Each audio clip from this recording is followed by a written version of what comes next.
José Pedro Varela nació en Montevideo el 19 de marzo de 1845. Fue escritor, periodista, político uruguayo y uno de los principales promotores de la reforma escolar en Uruguay. Incluso, algunos consideran que Varela fue el primer sociólogo de nuestro país. Sus padres fueron Jacobo Dionisio Varela y Benita Gurmercinda Berro. Ellos tenían una buena posición económica, se dedicaban al comercio y eran promotores de la lectura y de la reflexión. Se casó con Adela Acevedo Vázquez, con la que tuvo 2 hijos, José Pedro y Jacobo. Dato: cuando él nació, Montevideo estaba siendo sitiada durante la Guerra Grande. Al crecer, estudió en la escuela de los padres Escolapios y luego trabajó en la barraca de maderas de su padre. Pero ¿cómo era nuestro país por aquellos años? Pues hasta 1875 la población era mayoritariamente analfabeta, donde solamente 5 de cada 10 habitantes sabían leer y escribir. La enseñanza incluía castigos corporales y humillaciones. Había pocas escuelas y pocos maestros. No existía un lugar donde los maestros pudieran estudiar para ser maestros como hoy existe el magisterio. Quienes enseñaban eran personas que poseían algunos conocimientos. Promovió el liberalismo y el positivismo en nuestro país de forma pionera. El liberalismo en lo referido a la libertad individual en materia política y económica, y el positivismo dándole mucha importancia a la ciencia como forma de conocer la realidad. Ardao demostró en su libro que Varela fue quien introdujo las ideas de Darwin a nuestro país. En 1867 viajó a Estados Unidos y a Europa, donde se centró en conocer cómo era la educación en esos países. Allí conoció los modelos educativos más modernos de la época. En Estados Unidos conoció al argentino Domingo Faustino Sarmiento, quien lo motivó para hacer una reforma en nuestro país. Cuando regresó de sus viajes en 1868, fundó la Sociedad de Amigos de la Educación Popular, junto a personas como Carlos María Ramírez y Elvio Fernández, y luego crearon una escuela modelo donde aplicaron las nuevas técnicas educativas. Luego, sus ideas empezaron a aparecer en artículos periodísticos y en libros. Escribió 2 libros que marcarían sus concepciones para una reforma escolar: La educación del pueblo y La legislación escolar. En 1874 escribió La educación del pueblo. Allí se exponen los principios básicos como la gratuidad, obligatoriedad y laicidad. En 1876 escribió La legislación escolar, donde aborda con una óptica sociológica el problema de la educación del país en aquel momento. Aquí él hace un diagnóstico de la realidad nacional.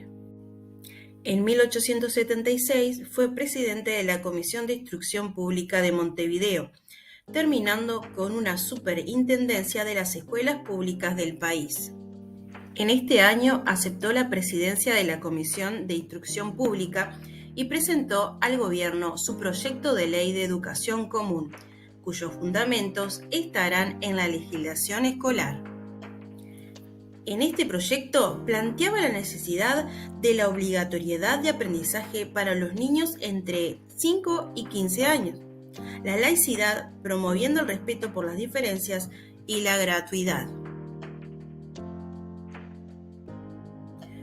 A lo que respondió: yo no soy en mi tierra sin un educacionista.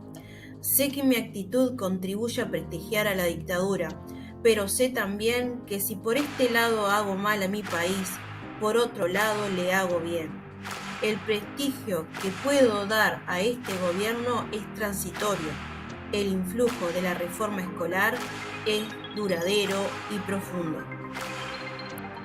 El 24 de agosto de 1877, durante el gobierno provisorio de Lorenzo Latorre, se promulgó un decreto ley de educación común, que contenía algunos de los artículos redactados por Varela. Sin embargo, de los 111 que se redactaron, solamente se usaron 55 y se eliminaron aquellos que tenían que ver con la descentralización, la participación popular y la laicidad, por lo que, contrariamente a lo redactado por él, la religión católica se enseñó en todas las escuelas públicas, salvo que los padres se opusieran. Luego de aprobado este decreto, Varela acepta el puesto de Inspector Nacional de Instrucción Primaria, donde supervisaría los programas y los materiales de estudios de maestros y alumnos. Y ya terminando, te contaré algunos de los cambios que fueron promovidos por la reforma. En primer lugar, Varela le dio una base legal a nuestra educación con su legislación escolar. Una administrativa al crear las inspecciones departamentales de las escuelas y la Dirección de Instrucción Pública. Y una técnica con la reforma de los programas, los métodos de enseñanza y la formación de los maestros. Se crearon más escuelas en Montevideo y el interior. Dato: al comienzo de la reforma funcionaban 196 escuelas con 17.541 alumnos y 3 años después había 310 escuelas y 24.785 alumnos. Se fundó un instituto para que estudiaran aquellos que desearan ser maestros. Se promovió el uso de nuevos métodos de enseñanza sin violencia ni humillaciones. Los principales cambios que introdujo la reforma valeriana en los contenidos están relacionados a las lecciones sobre objetos, educación física, historia natural, higiene, música vocal y cálculo mercantil. Varela se encargó de inspeccionar todas las escuelas del país para asegurarse de que todo marchaba de forma correcta. Murió el 24 de octubre de 1879 a los 34 años de edad. Después de Varela, la escuela se convirtió en un factor de unidad nacional y se amplió el ejercicio de la ciudadanía, ya que ya podían votar más personas al saber leer y escribir. Tras su muerte, su obra fue continuada por su hermano Jacobo Varela.